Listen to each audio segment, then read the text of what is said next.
Good morning students. Chapter 1 घर जैसा देश बनाएं।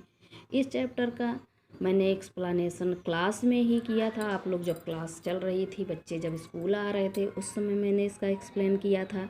इसलिए मैं इस चैप्टर का फिर से एक्सप्लेन करके वीडियो बना के भेज रही हूँ कि जिससे जो बच्चे स्कूल नहीं आए थे या जो नहीं पढ़ पाए हैं, फिर से मैं इसका एक्सप्लेनेशन करके भेज रही हूँ। सब लोग वीडियो देख के जो है इसका एक्सप्लेनेशन पुनः रिवाइज करना। ठीक, तो इस कविता का उद्देश्य क्या है कि छात्रों में घर के व्यक्तियों के प्रति सम्मान एवं प्रेम जागृत करना। इस कविता का मतलब मेन उद्देश्य क्या है कि छात्रों में अपने घर के व्यक्तियों के प्रति सम्मान एवं प्रेम जागृत, इस प्रेम भावना के साथ ही देश को भी सर्वशक्तिमान बनाना। कविता का सार है। इस कविता में बच्चों को बताया गया है कि दुनिया में सबसे अच्छा क्या है, उसका कितना महत्व है और उसी के जैसा ही हमें अपना देश भी बनाना चाहिए। ठीक, तो इसको वीडियो देख के तुम लोग इसका पुनः रिवाइज करना। ठीक, दुनिया में क्या सबसे अच्छा जानता है यह बच्चा। हमारी दुनिया संसार में क्या चीज़ सबसे अच्छी है, वो सभी बच्चे जानते हैं, छोटे बड़े सब जानते हैं कि हमारे लिए क्या अच्छा है और क्या बुरा है। ठीक, खा ले जितनी रसमलाई, घर सी मीठी नहीं मिठाई। चाहे जितनी हम मिठाई खा लें, लेकिन घर जैसी मिठास किसी भी मिठाई में नहीं होती। जो घर में हमें प्रेम और मिठास मिलता है वो हमें और कहीं नहीं मिलता। ठीक, माँ ने चलना हमें सिखाया। माँ ने जो है क्या है, हमें चलना सिखाया, बोलना सिखाया, उठना बैठना सिखाया, खाना पीना सिखाया। सब कुछ हमें माँ ही सिखाती है।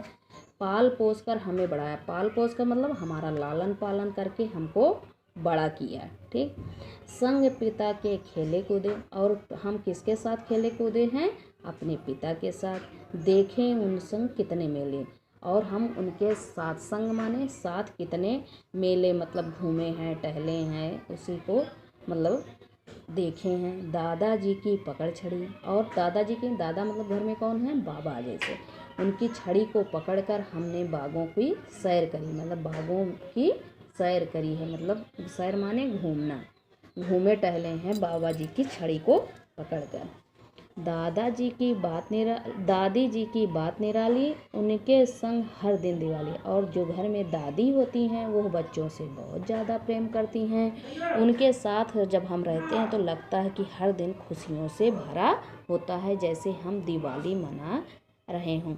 खेल कूद कर जब हम खेल कूद कर घूम टहल कर थक जाते हैं, सीधे घर को दौड़ आते। जब आदमी थक जाता है या परेशान हो जाता है तो वो कहाँ लौट के आता है, घर को लौट के आता है। और घर आकर करते विश्राम, और हमको आराम कहाँ मिलता है, घर पर ही मिलता है। तो हम आकर घर पर आराम करते हैं। घर सा नहीं है कोई धाम, और घर के समान हमारा कोई धाम मतलब कोई भी घूमने टहलने वाला या रहने वाला, रुकने वाला धाम माने रहने के लिए स्थान जो है जहाँ हम विश्राम कर सकें, वो घर जैसा और कहीं कोई नहीं है। बहुत भाग्यशाली वह होते जिनके माँ पिताजी होते। बहुत ही भाग्यशाली बच्चे वह होते हैं जिनके माता पिता दोनों रहते हैं।